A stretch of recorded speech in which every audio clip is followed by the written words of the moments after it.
Hey guys, welcome back. This is Lucid. We're jumping back into Dominions All-Stars. It's turn 33, I think. Pretty sure. And if you recall last episode, we kind of had we lost some undead, let's put it that way. But Mother Oak also went up by our friendly Boar nation. So, yeah. I have organized with one of the players with United Nations Junior, and yeah, we have arranged to take down Mother Oak. So to do it, we are both putting in 40 nature gems. So he sent me 40 nature gems, as you can see here. But neither of us. Okay, well, we didn't have 5 magic path on anybody to cast it. So what I did was I found another neighbor who is Therados, that's, Oinyanam. But basically Therados is also a neighbor to the pigs. And so he was willing to throw in a Robe of the Magi to get Mother Oak taken down. Now this is not ours to keep. We're just going to use it this turn and send it back. He also sent in a few nature gems, which I traded for. So I gave him 5 pearls, I think. I mean, 8 pearls. Yeah. And I also paid him for the Robe of the Magi, though I did that freely. He was going to give it without any payment, but just wanted to say thanks. So he's getting 4 Earth Gems for the timeshare on the Robe of the Magi. And yeah, we're going to go ahead and put up Mother Oak. So the way we're going to cast it is... I didn't have any Thistle Maces, so I had to move somebody with the Thistle Mace back into the lab. But we've got our Enchantress that rolled Nature 3. We're putting a Thistle Mace on her, and we're giving her a Robe of the Magi. She's Nature 5. Mother Oak is 50. We're going to drop 80 into it. And there's a good chance this takes it out, but it's not guaranteed. Often, there's some let's talk about the risk with it real quick. It's turn 33, which is a little late for Mother Oak going up. And it would have gone up last turn, so turn 32. So it's very possible he could have had more gems by then. Like, he could have had 100 to put in. In which case, we're just going to blow some of our magic gems. So that's a risk we're taking. But I think it's early enough, and I've already seen Boars. I think for him, the idea of blowing like an additional 60, because if you get overcast, people could overcast it at like 120, like you don't even know. You're not, even with 100, you're not really guaranteed to block an overcast. So I get the feeling he would have done it pretty cheap. Anyway, I think 80 will be enough for us to take it. Yeah. We'll see. We'll see. But we're going to give it a go. Now, the way this arrangement is going to work is that if we take it, United Nations Junior and I will split the income from it come hell or high water. I may choose to buy him out. I don't think I will. I would choose to buy him out now. Like, if he wanted... I don't know. Like, I would consider buying him out now for 40 gems. But, in all honesty, 80 nature is not enough to hold Mother Oak for a terribly long period of time. So, as time goes on, the idea of buying him out for his share of the global is going to be less and less worth it. But if I'm going for a Nature's Bounty play, it may be good. So anyway, back to the message menu. We cast Firebird a bunch, we cast Astral Window, a Dire Portent. And rather than read that shit, we're just going to pull it up. United Nations Junior has cast Riches from Beneath. Now, this is a spell you don't see a ton, but it's actually pretty good. You get 20% more resources per Dominion, so basically you're going to have a shit ton of resources. So if you're resource constrained, forget about it. Up to like 100, so basically you're going to have double resources. Province income is 4% times the amount of resources you have, times Dominion with a cap of 5 for Dominion. And then income from mines potentially can be doubled. Now, the province income is... This was always kind of wonky, but it's not like the province income multiplied by anything. The province income gets an addition, like a plus 20 or something. So if you have 100 resources in a province, then you're going to get 5 times 4, which is 20% times 100, which is 20 gold. That makes sense. So it's significant. It's significant, but it's not overwhelming. So like this province has a shit ton of resources. Holy crap. But it's going to get like 250 times we have 5 candles times 4. So this would get like plus 50 income. So this would go to like 200, I think. I've done some testing with it because it was just something I was looking at before. I think we were actually talking about it before the game, but and I could never get precisely calculate what it would be the next turn when I put it up in some of my provinces, but I've gotten pretty close, and I'm pretty sure this would get pretty close to 50. I can't remember, it might have been a bit more, like it might end up getting 60 or something in real time if you do it.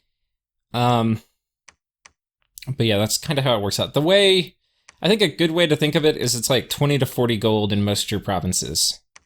Which, if you have 20 provinces, is a lot. So, anyway. That is really strong. It's also going to make it so he can shit out units. And he's going to get the bonus if he has a fair number of mines. So that's going to put some heat on him. And I think we're going to use that to our advantage. We are going to talk up the problems of United Nations Junior. We might do that in all chat. But yeah. I'm sure everybody has their own little shenanigans planned. We're actually going to take a detailed look at United Nations Junior in this episode. Because them putting that up actually has me pretty worried. They're really big, or pretty big. We found an iron cliff, so it's an Earth 1 site. We found a nest of obsidian snakes. I have never seen this site before, I don't think. But it is a 2 air site. And thank God, that doubled our air income. We needed that so bad. The difference between 2 and 4 is a huge deal. It's like 4, now we're talking, I can actually reliably do some things with air. But 2 is just crippling, absolutely crippling. So that's really good. And I think that's it. There's also something I noticed, speaking of magic sites, is that I saw this guy get diseased this turn. I was like, that's funny. How did he get diseased? Nobody else has gotten diseased. I'm like, well, does the Throne of Death give disease? No, it doesn't. And then I look in here and I'm like, how did he get diseased? Holy shit. Not paying attention. Not paying attention. We've got a disease site here. So it's probably a Well of Pestilence, which you need Death 3. So we're going to be casting Dark Knowledge here. Yeah. Fuck. This army just got completely wrecked by this. Like, a third of the units are dead, basically. We're going to go ahead and move them slowly up here to this, basically to my disease healing province. But I don't think we're going to have enough disease healers for this to work out exactly. We'll probably still lose a lot of units. And then, even if they don't die, they're going to be all kind of crippled up. But such is life. Okay, coming down here...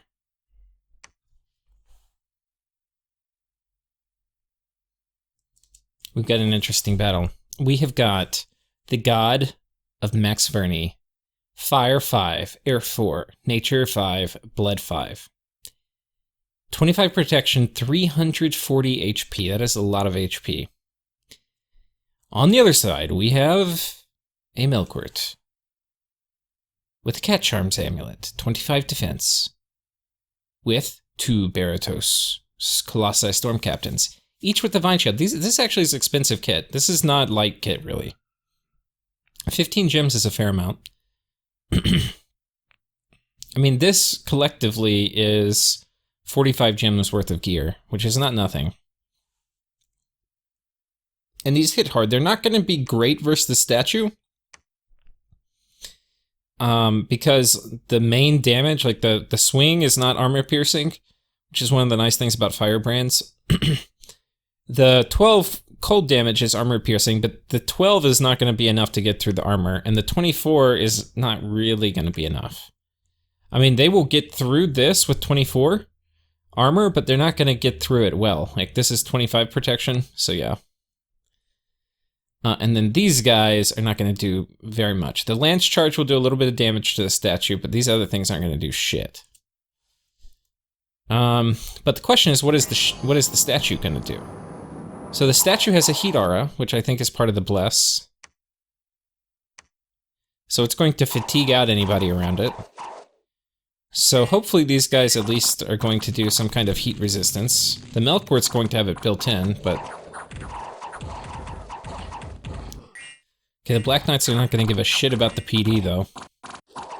Elemental Fortitude. So now he's got the cold resistance, so now forget about the Frostbrand's little cold attack getting like a fatigue hit or something. Okay, now it's spamming out Incinerate.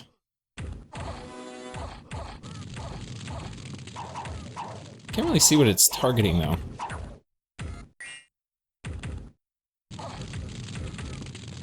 It's sniping these guys. Oh, but it has Fire Shield too. Fire Shield is pretty good against horses because of the hoof attack.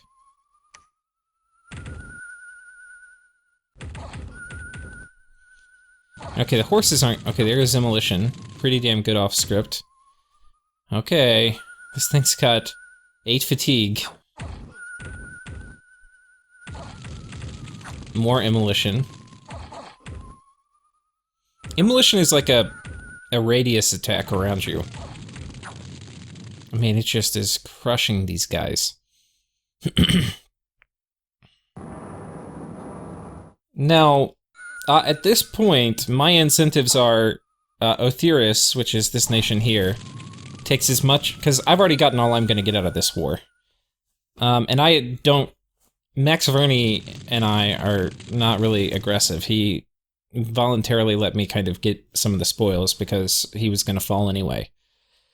So I don't think he's going to come drive me off. I think he's going to push his efforts at the other folk. So, anyway, I have every incentive that these guys lose just as much as possible attacking Max Verney. But I was talking with the player from Max Verney, and I was like, well, what happens, because there's a bunch of Colossi Storm Captains running around. I was like, what happens when, you know, they put on fire resistance and attack you? And he's like, well, I mean, like, I've got a bunch of different paths. I can do poison damage, I can do shock damage, I can do physical damage. So, he's pretty confident that the Bloody Mother will hold up pretty well to any kind of basic thugging. Which, I kind of tend to agree with him, actually. I think, like, thugs plus a bunch of chaff... Like a bunch of non-fire resistant chaff so that it keeps spamming out Incinerate. I mean, or Immolition. But like Skelly spam type chaff. Or imps or something, I don't know. Maybe not imps, but... and then that will give enough cover for one of these guys with armor negating weapons to just beat through the the Bloody Mother. That could work, but I think he's right that this guy's gonna hold out actually for a good long time. And it may be, and this would be just the absolute perfect scenario, is that these guys end up fighting for a long time, and then some other nation attacks Othiris, which I have no idea whether that would happen or not, but if it does, and Othiris is just like, fuck it, I can't take Max Verney, you can have it, Lucid, I would be like, oh, okay, great. And then I will come in with exactly what I just said, which is a bunch of Skelly spam plus, like, Scrotty thugs who don't give a fuck. and like a flying Scrotty Thug plus Skelly spam, that would kill this. But if it takes down a bunch of other dudes before that happens, that would be pretty nice. Pretty damn nice. We see Enceladus having some fun. We've got the Enceladus kit. God, he's hard to kill. He is hard to kill. The only problem with this, and I don't really like, I don't know, it depends. I don't know if you want to Iron Skin here.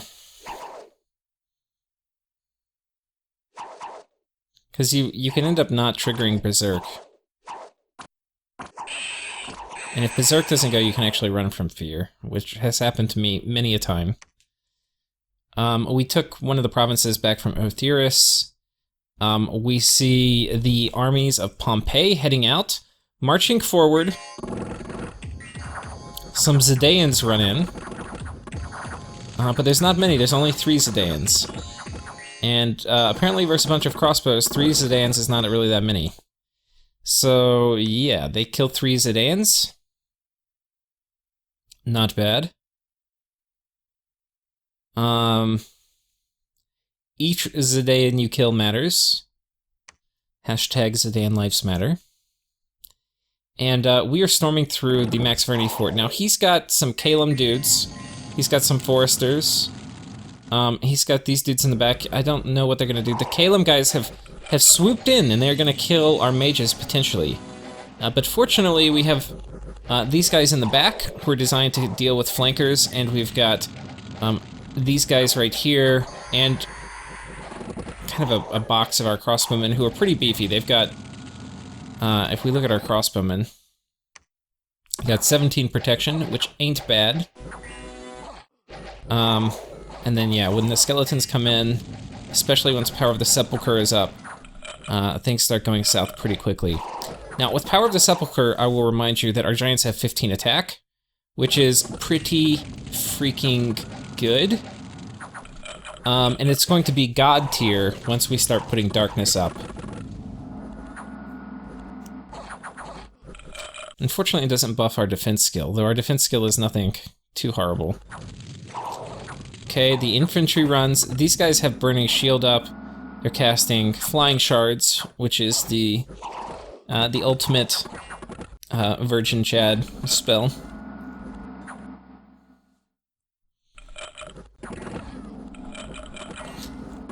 And yeah, there we go.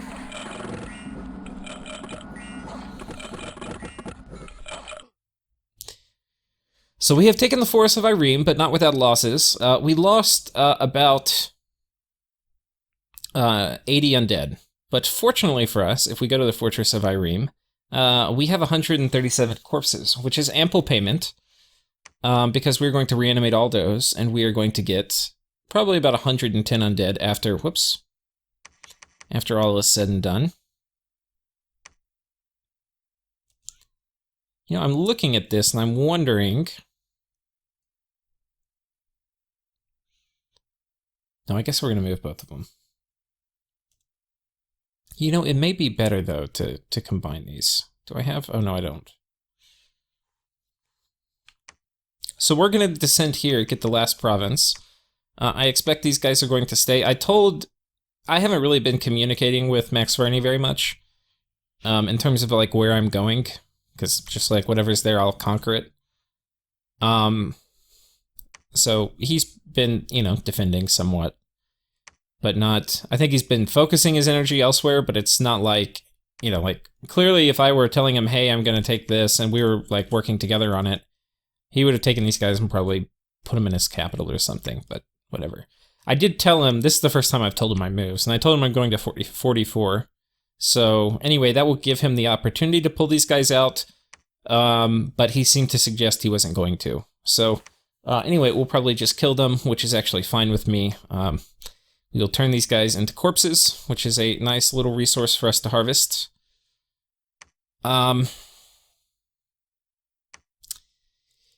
So that is basically it on that front. For events, my favorite part, we found gold. We got some more unrest, and we got some more gold. So this is the first turn in a long time where I would say we had a good turn for events. We got 600 gold in total. This one was most likely from the birds, because it's in Nottheim. We've got a 60% chance now of getting a good event from our birds. And it's going up, because we're casting it now, 9 times. So it's going up 18% per turn. So anyway, that's pretty good. So like next turn, there's going to be an 80% chance, and the turn after, there's going to be a 100% chance. I don't think it's actually 100%. I think it's just on average 100%. Because I think it's a bunch of 2% rolls that stack up. It's not like there's a single roll for 100%. That's my understanding, but I could be wrong. We are patrolling here to get rid of this. This is the third of the sectarian movement that we're trying to get rid of. So these guys should get it. I have every confidence that they will patrol it out this turn. We already mentioned we're getting rid of the well. I made I didn't really show you because we had already done it, but I had made a shit ton of amulets of the dead. Like a ton. And with that, we have put them just about everywhere. I mean, anybody, we significantly increased our undead. Like, we had, what, 6 amulets of the dead at the beginning of this turn instead of the normal 3. So our undead reanimation is going to start going crazy. Like this next turn, we'll look at it, and it's going to be like, probably like right here, if I had to guess. Maybe even a little higher, maybe like right, I bet you it goes right here.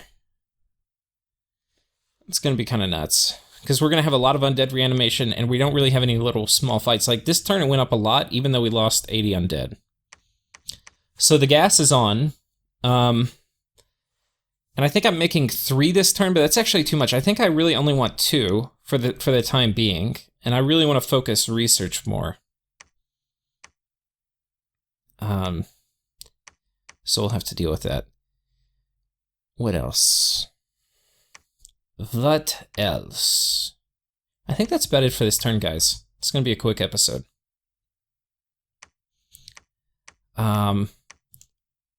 We are going to make dryads here later. I kind of ran out of money, but because this, I think, is a Well of Pestilence. Now, best case is it's not Well of Pestilence, it's a better site. Because Well of Pestilence is kind of, you know, it's alright, but it's nothing to write home about exactly. There are some decent, I think there are better sites that spread disease. One second, let me see what they are. Yeah, so I went and looked it up. In this the best one you can get is a Crown of Darkness, if you have a disease site, but that's only in mountains. The best one for plains, which is what we're in here, would probably be Leper Fins, which is like Death in Water. There's a couple other ones it could be. It could also be a blood site potentially, but I think we would have found it because it's blood 2. And there's some Death 1 sites, but we've already searched Death 1, so. We will figure out what it is. And I'm trying to think what else.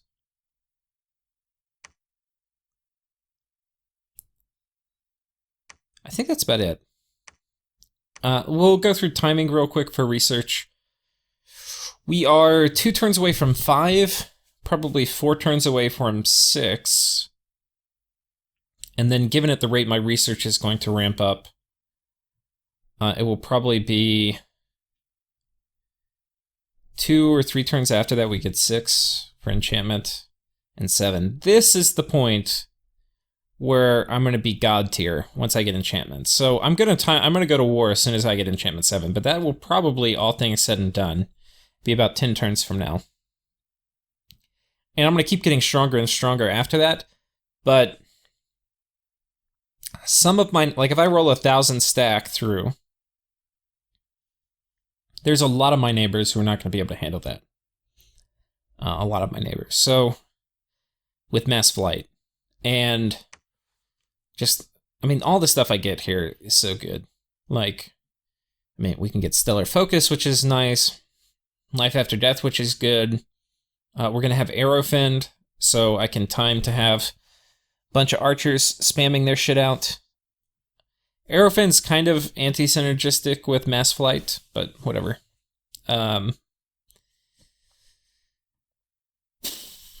We get Grip of Winter and all of those shenanigans, but yeah.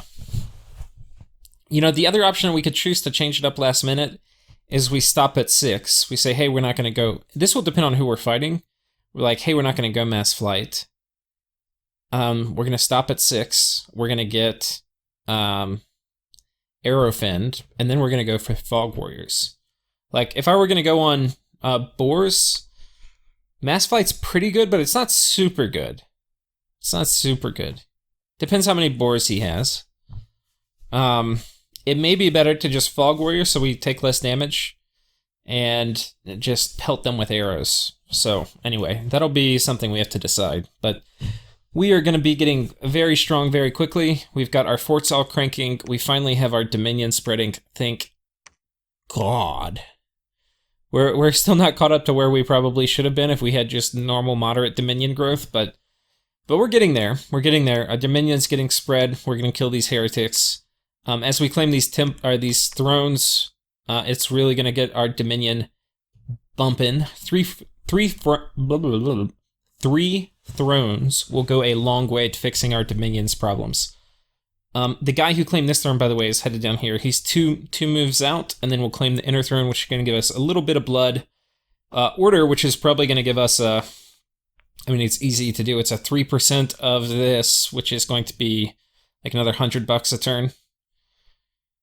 So, yeah, that'll be pretty sweet. And then in addition, yeah, we're going to get the blood and the earth, and then the temple checks, which I almost care about more. We got a palisade coming up here. Just good things, good shit. Very good shit. But yeah, all right, guys, take care.